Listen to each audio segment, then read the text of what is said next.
풍력발전기가 돌아가는 영광의 한 마을입니다. 지난 6월 정부는 소음 피해를 호소하는 주민들에게 전국에서 처음으로 배상 결정을 내렸습니다. 하지만 그로부터 2달이 지난 지금 주민들은 법정 싸움을 준비하고 있습니다. 무슨 사정인지 주민들을 만나봤습니다. 서해 바다를 끼고 농사와 어업으로 살아가는 전남 영광의 한 마을입니다. 생업으로 바쁜 주민들이 짬을 내 대책회의에 나섰습니다. 저희 집에도 저렇게 봉투가 많이 나왔는데 처음에 놀래가지고 이게 뭔 법원에서 뭐가 왜 날라왔을까 그 걱정을 했거든요. 지난 6월 환경부 분쟁조정위원회는 풍력발전 사업자에게 소음 피해를 받은 인근 주민들에게 1억 3,800만 원을 배상하도록 결정했습니다. 하지만 최근 업체 측이 배상 결정을 받아들일 수 없다며 소송을 제기한 것입니다.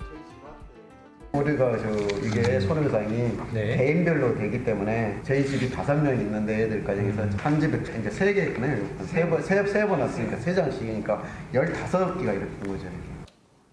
환경영향조사 결과 큰 문제가 없다는 것이 풍력발전기 운영업체 측의 입장인데요. 실제 주민들이 겪는 고통은 어느 정도일까? 저주파 소음은 주파수 100Hz 이하에서 발생하는데 지속해서 노출됐을 때 인체에 심리적, 생리적 영향을 준다고 알려져 있습니다. 지난해 12월 2개 마을에서 측정한 결과 최대 80dB를 넘겼습니다. 사람이 받아들일 수 있는 기준인 45dB의 2배 가까운 수치입니다. 사업 설명회를 했어요. 근데 거기에서 나왔을 때 임원들이 나왔을 때 소장까지 나와가지고 지금은 기술이 발달돼가지고 시계 초침 그 정도 소리밖에 안 난다라고 얘기를 했거든. 전복이 뜨는 소리 있잖아요. 그 정도 소리가 납니다. 더욱이 풍력발전기와 마을 사이에 1.5km 거리를 두는 것이 환경부의 권고 기준이지만 이곳은 500m밖에 떨어져 있지 않습니다. 주변 민가에서 충분한 이격거리를 확보해 그 피해를 최소화해야 하지만 이를 위반한 것입니다. 그 결과 전국에서 처음으로 배상 결정이 내려졌지만 업체 측은 법적인 판단을 받겠다는 입장입니다.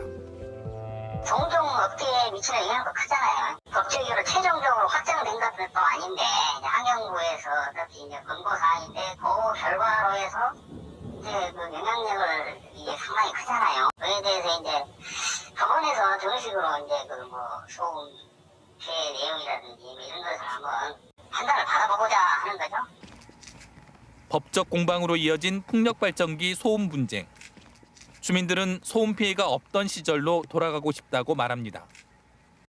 비행기 지나가는 소리 같아 윙윙 이런 식으로 들려요. 근데 안에 들어가도 그 소리가 들려요. 그래서 지금 현재 저도 신경 안전제를 먹고 있거든요. 저 소리 때문에 보상이 문제가 아니라 옛날이 그리웠던 것 같아요. 그 당시에는 그런 소음 소리가 전혀 안 들렸기 때문에 마음이 편하고 차라리 보상 안 해주고라도 뽑아갔으면 좋겠어요. 어렵게 이끌어낸 첫 배상 사례. 주민들은 자신들과 같은 고통에서 살아가는 또 다른 피해자들을 위해서라도 반드시 의미 있는 선례를 남기겠다는 입장입니다. 왜냐면 이게 첫 번째 사례이기 때문에 저희 마을도 있지만 다른 옆마을도 있고 더 다른 마을도 있기 때문에 그걸 좀 공정하게 좀 잘 좀 해주고 이게 법으로서 이렇게 그래야 우리 같은 그 마을 같은 피해 마을이 없도록 해주라고 우리 운영위에서 심심 부탁을 이렇게 드렸습니다. 친환경 대체 에너지로 주목받는 풍력발전. 하지만 그 그늘에는 하루하루를 고통 속에 살아야 하는 사람들이 있습니다. 과연 진정한 친환경은 무엇일까요? 풍력발전 사업의 환경 영향과 사업성 재평가가 필요하다는 지적이 나오는 이유입니다. 찾아가는 K였습니다.